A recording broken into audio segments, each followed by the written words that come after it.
Hello everyone, trucks of বাংলাদেশের আরেকটি ভিডিওতে আপনাদের স্বাগতম জানাচ্ছি। ভিডিওর শুরুতে আপনারা দেখলেন যে একটা স্ক্রিনশট আমি শেয়ার করেছি যেখানে একটা ট্রাক চুরি হয়ে গেছে। যদিও ট্রাকটি পরে পাওয়া গেছে, কিন্তু ট্রাকের যে পণ্য এবং হচ্ছে ড্রাইভার তাকে পাওয়া যায়নি। সো এই এই ঘটনাটা দেখেই আসলে আমার মনে হলো আমি একটা ভিডিও বানাতে পারি, যেটাতে আসলে আপনাদের এর সাথে আলোচনা করতে পারি কিভাবে আমরা আমাদের ট্রাকগুলি চুরি করা থেকে ঠেকাতে পারি। সো এটা নিয়ে আমি 3-4টা পয়েন্ট আলোচনা করব। আহ, আর যদি আপনাদের মনে হয় যে আপনারাও এর সাথে কিছু যোগ করতে পারেন, যোগ করতে চান, তাহলে ভিডিওর কমেন্টে আপনারা শেয়ার করতে পারেন, সেটা নিয়ে হয়তো পরে আবার আলোচনা করতে পারি। সো ফার্স্ট অফ অল আমরা যখন একজন ড্রাইভার নিব, বেসিক্যালি যেটা কি হয়, একটা ট্রাক যখন চুরি হয় তখন হলো যে বেশিরভাগ ক্ষেত্রে আমরা পরে দেখতে পাই যে ট্রাকের যে ড্রাইভার বা ট্রাকের যে চালক আছেন উনি এই পুরো ঘটনার সাথে যুক্ত থাকেন। সো কোনো একটা ট্রাকের জন্য যদি আমরা ড্রাইভার সিলেক্ট করি, ড্রাইভার নেই, সেই ক্ষেত্রে আমাদেরকে অবশ্যই ড্রাইভারের যত ব্যাকগ্রাউন্ড ডেটা আছে সব চেক করতে হবে। তার এনআইডি কার্ড নিতে হবে। এনআইডি কার্ড যদি না থাকে সেক্ষেত্রে আমাদেরকে ওর জন্ম সনদ দিতে পারি আমরা, কিংবা যদি পাসপোর্ট থাকে সেটা নিতে পারি। এবং হলো যে ডেফিনেটলি একজন রেফারেন্স রেফারেন্স থাকতে হবে, যে যার রেফারেন্সে আপনি তাকে নেবেন। যদি কোনো প্রবলেম হয় সেই ক্ষেত্রে হলো যে আমরা যাতে ওই রেফারেন্স যে দিয়েছে, যার মাধ্যমে ড্রাইভারটা আমরা নিয়েছি, তার সাথে আমরা কথা বলে তাকে আমরা ট্রেস করতে পারি। যেই ডকুমেন্টগুলি আমরা নিব, যেমন এনআইডি কার্ড, যদি পসিবল হয় কোনোভাবে এনআইডি কার্ডটা আমরা ভেরিফাই করে নিব যে আসলে অ্যাকচুয়ালি এটাই তার এনআইডি কার্ড। কারণ হলো আমরা এই যে লাস্ট যে ঘটনাটা দেখলাম আমরা, সেখানে যে এনআইডি কার্ড দেওয়া হয়েছে, যে গাইড ডকুমেন্ট দেওয়া হয়েছে, সবই ফেক। সো যেহেতু এটা একটা আসলে অনেক বড় রিস্কের ব্যাপার, কারণ আপনি যদি প্রাইভেট কার কিংবা হলো যে অন্য কোনো ভেহিকেল চুরি হয়, সেই ক্ষেত্রে আসলে কিন্তু সেই গাড়িটাই যায়, ঠিক আছে। কিন্তু যখন একটা ট্রাক চুরি হয়, সেটার সাথে কিন্তু অনেক টাকার মালামাল চুরি হয়ে যায়। একজন ট্রান্সপোর্টার হিসেবে যদি আপনার একটা গাড়ি যদি পুরো মাল হাওয়া হয়ে যায়, তাহলে কিন্তু আপনার ব্যবসা শেষ কিন্তু, ঠিক আছে। কারণ কেউ আপনাকে ছাড় দিবে না। হ্যাঁ হ্যাঁ হ্যাঁ, সেটা আপনি হয়তো কোম্পানির সাথে মিউচুয়াল করে নেবেন, কিন্তু ইনিশিয়ালি যে হিকাপটা হবে সেটা আসলে কোনোভাবেই কাম্য নয় আর কি। সো আমরা যখনই একজন ড্রাইভার নিব, তখন তার সব কিছু ব্যাকগ্রাউন্ড এটা আমরা চেক করে নিব। আচ্ছা, এটা তো একটা পয়েন্ট গেল। আর সেকেন্ড যে পয়েন্টটা হলো আমরা ট্রাকে অবশ্যই জিপিএস ট্র্যাকার লাগাবো, ঠিক আছে।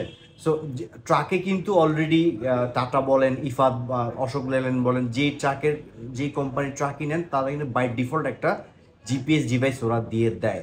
সো আমরা শুধু ওদের জিপিএস ডিভাইসের উপর ডিপেন্ড না করে আমরা আরেকটা জিপিএস ডিভাইস যদি আমরা লাগাই, সেই ক্ষেত্রে হলো যে আপনি যে বেনিফিটটা পাবেন হলো যে আপনি ট্রাকের লোকেশনটা দেখতে পারতেছেন কোথায় আছে, এবং লাস্ট লোকেশন কোথায় আছে সেটাও আপনি দেখতে পারতেছেন।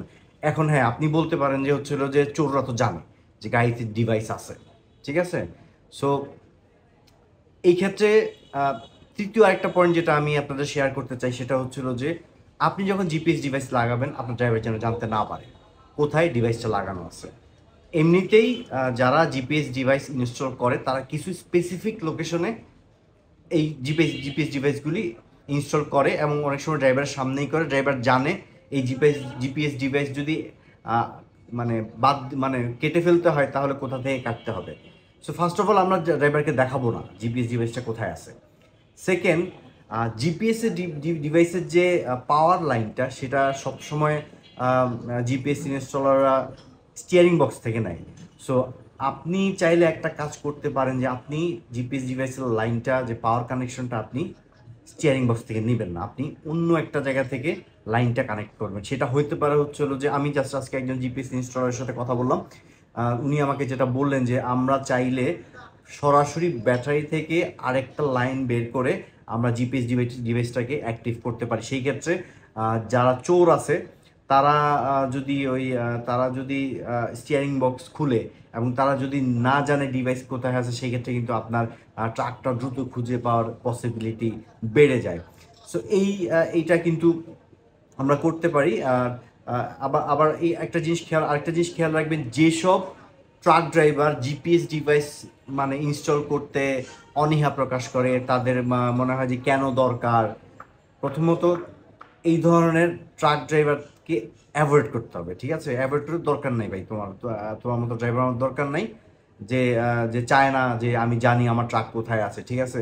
এইটা একটা বেসিক প্রবলেম, যেটা হচ্ছিল তারা মনে করে যে হচ্ছিল যে ট্রাক মালিক যদি সব সার্বক্ষণিক আমাকে চোখে চোখে রাখে, তাহলে কিছু কিছু বিষয় আছে যেটা আম, না বলাটাই বেটার আর কি, যে তারা হয়তো একটা ট্রিপের জায়গায় দুইটা ট্রিপ করতেছে।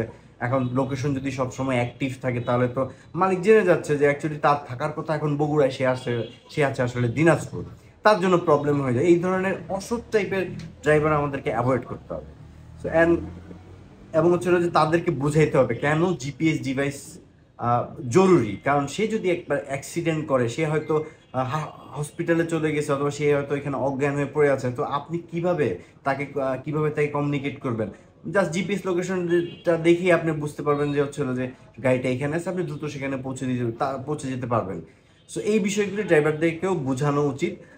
আর জিপিএস ডিভাইস মাস্ট, ঠিক আছে? আমরা উই অলরেডি আমরা অনেক আগায় গেছি, যে টেকনোলজিক্যালি আমরা অনেক আগায় গেছি, আমরা সবাই স্মার্টফোন ইউজ করি।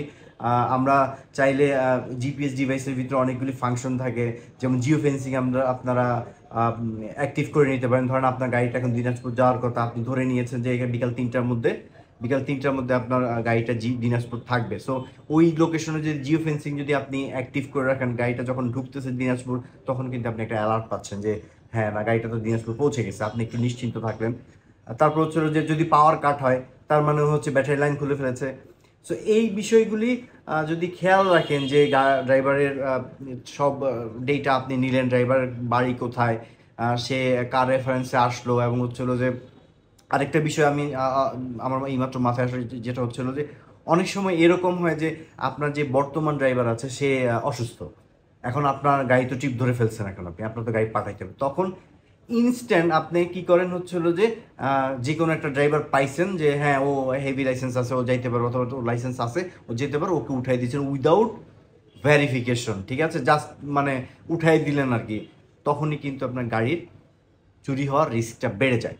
সো এখন কি করবেন তাহলে? যদি আপনার মাল্টিপল ট্রাকস থাকে, অনেকগুলি 10টা 20টা ট্রাকস থাকে, তাহলে আপনি যেটা করতে পারেন হচ্ছে হলো যে this is actually a continuous process. আপনাকে হচ্ছে হলো যে ড্রাইভারদের একটা লিস্ট সবসময় সাধারণ জেনারেট করে রাখতে হবে, যে আমার হাতে 20জন ড্রাইভারের লিস্ট আছে। সো আজকে যদি এই ড্রাইভারটা কোনোভাবে না আসতে পারে, আপনি কাকে কাকে ফোন দিবেন? বদলি ড্রাইভার রাখবেন। 2টা গাড়ি যদি থাকে, তাহলে আপনার অবশ্যই একটা ব্যাকআপ ড্রাইভার থাকতে হবে, যাতে যে কোনো একজন অসুস্থ হলে আপনি ড্রাইভারটাকে ওখানে উঠাই দিতে পারেন, এবং ট্রাক চুরির কোনো সুযোগ থাকবে না সেক্ষেত্রে। সো আমরা আসলে বেসিক্যালি সাবধানতা অবলম্বন করাটা জরুরি। আপনাকে সবসময় খেয়াল রাখতে হবে যে গাড়িটা কোথায় আছে। সব কিছু ড্রাইভারের উপর ছেড়ে দিলে আপনি ট্রাকের ব্যবসায় উন্নতি করতে পারবেন না। আপনাকে আসলে ট্রাকের ব্যবসাটা বুঝতে হবে, ট্রাকের ব্যবসার সাথে সম্পৃক্ততা বাড়াতে হবে, তাহলে আপনি ট্রাকের ব্যবসায় সাকসেসফুল হবেন। আর ট্রাক চুরি যেন কারণ না হয়, এটাই চাই। ট্রাক চুরির জন্য আজকে তো একটা আলোচনা করলামই।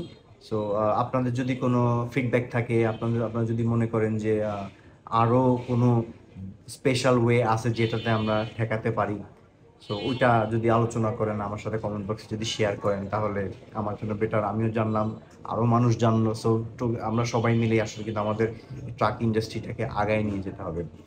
সো থ্যাংক ইউ ভিডিওটি দেখার জন্য। আশা করি সামনে আরও অন্য কোনো কন্টেন্ট নিয়ে আপনাদের সাথে হাজির হব। সো ভালো থাকবেন সবাই। আসসালামু আলাইকুম।